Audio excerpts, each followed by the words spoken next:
বেশ কয়েকটা দিন অপেক্ষার পর বিজেপির কর্মী সমর্থকদের উৎকণ্ঠার পর আজকে ঠিক কিছুক্ষণ আগে বিজেপির তৃতীয় ক্যান্ডিডেট লিস্ট বেরিয়ে গেল এবং এখানে যেটা আমরা দেখতে পাচ্ছি ১৯ জন প্রার্থীর নাম এই তৃতীয় তালিকায় ঘোষণা করা হয়েছে। আমি এক এক করে আপনাদের বলছি। কোচবিহার দক্ষিণ, যেখানে প্রার্থী করা হয়েছে রথীন্দ্রনাথ ঘোষকে। রায়গঞ্জ এসসি সিট, যেখানে প্রার্থী করা হয়েছে দীনেশ সরকার বা ডাক নাম হারাধন সরকার।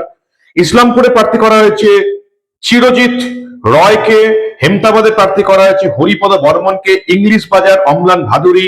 শান্তিপুর স্বপন দাস।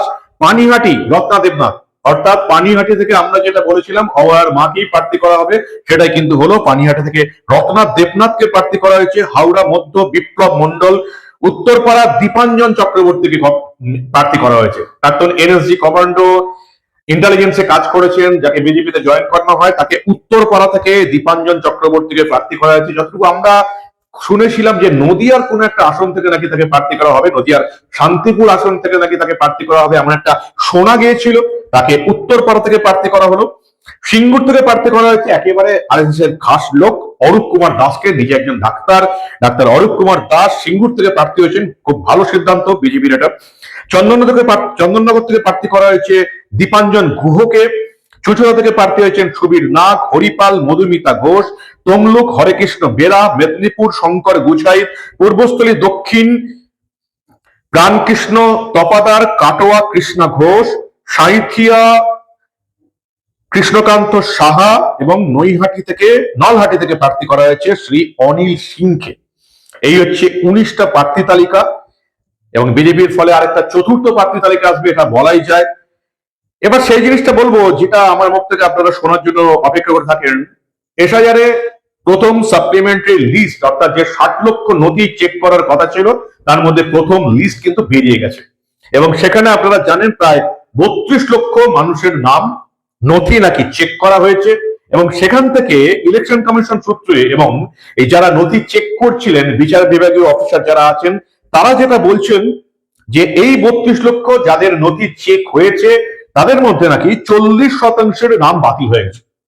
আমি যেটা আপনাদের বারবার বলছিলাম যে ৬০ লক্ষ থেকে ৫০% মানুষের নাম বাদ যাবে, অর্থাৎ প্রায় ৩০ লক্ষ মানুষের নাম বাদ চলে যাবে এবং এই বাদের সংখ্যাটা দাঁড়াবে প্রায় ৯৫ লক্ষের আশেপাশে। কারণ আপনারা জানেন প্রাথমিক পর্বে একেবারে শুরুর দিকেই ৫৮ লাখ ভুয়ো ভোটারের নাম বাদ চলে গেছে, তারপরে হাজির হয়নি এবং তারপরে ১ লাখ ভোট, প্রায় ৭ লাখ লোকের নাম বাদ যায়। ভোট ৬৫ লক্ষ লোকের নাম, ভুয়ো ভোটারের নাম আগেই বাদ গেছিল। এবার আমি আশা করেছিলাম, আমি আপনাদের যেটা বলেছিলাম যে ৬০ লাখ যাদের নথি চেক হবে তাদের মধ্যে ৩০ লক্ষ ভুয়ো ভোটারের নাম বাদ চলে যাবে, অর্থাৎ সংখ্যাটা দাঁড়াবে প্রায় ৯৫ লক্ষের আশেপাশে, মানে ১ কোটির কাছাকাছি। আমি আপনাদের এটাও বলেছিলাম গত প্রায় ২.৫ মাস ধরে যে ১ কোটির কাছাকাছি ভুয়ো ভোটার যদি বাদ না যায় তাহলে জানতে হবে যে ইলেকশন কমিশন এই রাজ্যে এসআইআর ঠিকঠাক করতে পারেনি। এখন অব্দি যেটা আমাদের কাছে খবর, যেটা ইলেকশন কমিশন সূত্রে জানানো হচ্ছে, ৩২ লক্ষ নামের মধ্যে ৪০% নাম বাদ চলে গেছে, প্রায় ১২,৮০,০০০, প্রায় ১৩ লক্ষের কাছাকাছি নাম বাদ চলে গেছে এবং বাকি যে ২০ লক্ষ নাম রয়ে গেছে তাদের মধ্যে ১০ লক্ষের তালিকা বেরিয়ে গেছে। যেটুকু ইলেকশন কমিশন সূত্রে আমরা জানতে পারছি যে এই যে ৩২ লক্ষ নথি চেক হয়েছে, ৪০% নাম বাদ চলে গেছে। বাকি যে ২৮ লক্ষ নথি চেক করার কথা সেটা পুরোদমে চলছে এবং আগামী শুক্রবারই কিন্তু বাকি ২৮ লক্ষের নথি চেক হয়ে যাবে এবং সেখান থেকেও আশা করা যাচ্ছে প্রায় ৪০ থেকে ৫০% মানুষের নাম বাদ যাবে, অর্থাৎ ৬০ লক্ষ মানুষের মধ্যে আমি যেটা আপনাদের বারবার বলে এসেছি, কাছে পিঠে ৩০ লক্ষ মানুষের ভুয়ো ভোটারের নাম কিন্তু বাদ যাবে। এখন অব্দি যেটা খবর, অনেকে জিজ্ঞেস করছিলেন যে আদৌ এই নথিগুলো চেক সম্ভব হবে কিনা, অনেকে জিজ্ঞেস করছিলেন রাষ্ট্রপতি শাসন হবে কিনা, অনেকে জিজ্ঞাসা করছিলেন ভোট পেছবে কিনা। আমি বরাবর আপনাদের বলে এসেছি এই রাজ্যে কোন রকম রাষ্ট্রপতি শাসনের কোনো সম্ভাবনা নেই, এখানে ভোট পিছনোর কোনো সম্ভাবনা নেই, কারণ দেশের সুপ্রিম কোর্ট, সর্বোচ্চ আদালত পরিষ্কার বলে দিয়েছে ইলেকশন কমিশনকে আপনারা ভোটের দিন ঘোষণা করুন, রেজাল্টের দিন ঘোষণা করুন। সেই অনুযায়ী সুপ্রিম কোর্টের নির্দেশ মেনে ইলেকশন কমিশন ২৩ এপ্রিল এবং ২৯ এপ্রিল দুদিনের ভোট ঘোষণা করে দিয়েছে। 4 মে ভোটের কাউন্টিং, আপনারা সবাই এতক্ষণ জেনে গেছেন, ফলে ভোট পেছনের কোনো সম্ভাবনা নেই। যারা বলছিলেন রাষ্ট্রপতি শাসন, ভোট পিছিয়ে যাবে, নথি চেক হবে না, আমি বারবার যেটা বলেছিলাম সেটাই ঠিক হলো। ভোট সঠিক টাইমেই হবে, ভোট পেছনোর কোন রকম কোনো সম্ভাবনা নেই। যথেষ্ট সংখ্যক কেন্দ্রীয় বাহিনী দিয়েই এবারে ভোট হবে। বুথের মধ্যে অনেক কিছু প্রিভেন্টিভ মেজার রাখা হচ্ছে। এবার ভোটটা কিন্তু অত সহজে হবে না। একেবারে প্রত্যেকটা বুথেই সিসিটিভি চলবে। সিসিটিভি বন্ধ হলে সেখানে হয় ভোট বন্ধ হবে, নাহলে নতুন করে রিকাউন্টিং হবে। কোন রকমের কোন সন্ত্রাস হবার কোন রকম চান্স কিন্তু এবারে নেই। ইতিমধ্যে আপনারা দেখেছেন এই যে কেন্দ্র বাহিনী নিয়ে আমি যেটা বারবার বলে থাকি, কেন্দ্র বাহিনী কাদের দায়িত্বে থাকবে। যদি সেটা রাজ্যের ডিজির দায়িত্বে থাকে, অর্থাৎ এসপিদের দায়িত্বে থাকে, অর্থাৎ ওসিদের দায়িত্বে থাকে, তাহলে কখনোই কেন্দ্র বাহিনীকে ব্যবহার করা যাবে না। সেটাও কিন্তু এবার খুব কড়া দৃষ্টিতে কিন্তু ইলেকশন কমিশন দেখছে। তার প্রমাণ আপনারা পেয়েছেন, ইতিমধ্যে কিন্তু 7 জন কেন্দ্র বাহিনীর জওয়ানকে সাসপেন্ড করা হয়েছে। এদের মধ্যে 5 জনকে একেবারে দূরবর্তী এলাকায় ট্রান্সফার করে দেওয়া হয়েছে, 2 জনকে এখনো হেফাজতে নেওয়া হয়েছে। তাদের অপরাধ কি ছিল? তাদের অপরাধ ছিল কোনো এক নেতার পার্টিতে তারা গিয়েছিলেন, ইফতার পার্টি। নেতার ইফতার পার্টিতে গিয়েছিলেন। এবারের কেন্দ্র বাহিনীকে পরিষ্কার বলা ছিল যে কোন রকম কোন নেতার আতিথেয়তা নেওয়া যাবে না, কোন পার্টিতে যাওয়া যাবে না, কোন নেতার নিমন্ত্রণ স্বীকার করা যাবে না। এটা করেছিলেন। এই 7 জন প্রত্যেককে বসিয়ে দেওয়া হয়েছে। 5 জনকে দূরের কোন একেবারে ডিস্ট্রিক্টে বন্দি করে দেওয়া হবে, 2 জনকে এখনো হেফাজতে রেখেছে আজ অব্দি খবর। ফলে কেন্দ্র বাহিনী যদি মনে করে যে শুধুমাত্র কিছুর লোভে আমরা এই ভোটের ডিউটি করব না, তারাও কিন্তু এবার পাত্তা করতে পারবে না। এটা হচ্ছে এখনকার খবর। বিজেপির 3য় প্রার্থী তালিকা ঘোষণা হলো। এখন 4র্থ প্রার্থী তালিকা কবে ঘোষণা হবে সেটাই দেখার। সামনের 2 দিন রামনবমীর উৎসব চলছে।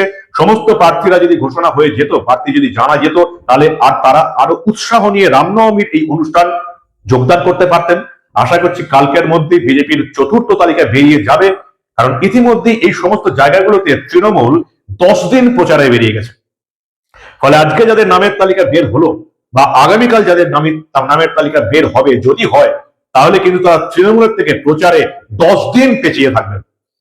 আমরা যেটা প্রথম থেকে বলেছিলাম যে এবারে অন্তত সমস্ত প্রার্থী তালিকা 2টো ফেজের মধ্যে বার করে দেওয়া হবে, 2বারে বার করে দেওয়া হবে। সেটা কিন্তু বিজেপি করতে পারলো না। এখন দেখার কথা, রাজ্যে কিন্তু পরিবর্তনের হাওয়া বইছে। আলু চাষিরা দাম পাচ্ছে না, সেটা সবাই আপনারা জানেন। চোর চিটিংবাদ এই তোষণবাদ সরকারটাকে কেউই আর চাইছে না। লড়াই হবে পরিবর্তনের লড়াই। বিজেপির 4র্থ তালিকার দিকে বিজেপির কর্মী সমর্থকরা অপেক্ষা করে বসে আছেন, কবে হয় সেটাই দেখার। নির্বাচন কমিশন কিন্তু তাদের ভূমিকা এখন অব্দি যথাযথ পালন করছে। আর যারা জানতে চাইছিলেন কত ভোটারের নাম বাদ যাচ্ছে, অ্যাপ্রক্স আশেপাশে 95 লক্ষ ভুয়ো ভোটারের নাম বাদ যেতে চলেছে। সংখ্যাটা বাড়বে। এখন অব্দি আমি বলেছিলাম 50% ভোটারের নাম বাদ যাচ্ছে। নির্বাচন কমিশন আজকে জানাচ্ছে 40% ভোটারের নাম বাদ যাচ্ছে। আমি আপনাদের বলছি যেটুকু খবর আছে তাতে 50% ভুয়ো ভোটারের নাম বাদ যাবে এই 60 লক্ষ ভোটারের মধ্য থেকে। প্রায় 95 লক্ষ প্লাস ভোটার, ভুয়ো ভোটার এবারে নির্বাচনে ভোট দিতে পারবেন না। গড়ে প্রায় 32,000 করে প্রত্যেকটা বিধানসভায় কিন্তু ভুয়ো ভোটার বাদ চলে যাচ্ছে। আপনারা জানেন 1 থেকে প্রায় 63টা আসনে 1 থেকে 5,000-এর মার্জিনে জিতেছিল এই তৃণমূল কংগ্রেস 2021-এ। 1 থেকে 10,000-এর মার্জিনে জিতেছিল প্রায় 94টা আসনে কাছাকাছি। সেক্ষেত্রে এবার 32,000 ভুয়ো ভোটার পার বিধানসভায় গড়ে বাদ যাচ্ছে। ফলে তৃণমূলের যে শিরে সংক্রান্তি সেটা আর বলে দেবার অপেক্ষা রাখে না। কি বলবেন আপনারা? আপনাদের মূল্যবান এবং গুরুত্বপূর্ণ মতামত জানান দা নিউজ বাংলার কমেন্ট সেকশনে। দেখতে থাকুন দা নিউজ বাংলা। আমরা আবার রাজ্যে ঘটে যাওয়া এসআইআর সংক্রান্ত এবং ভোট সংক্রান্ত কোনো তথ্যই চেপে রাখতে দেব না।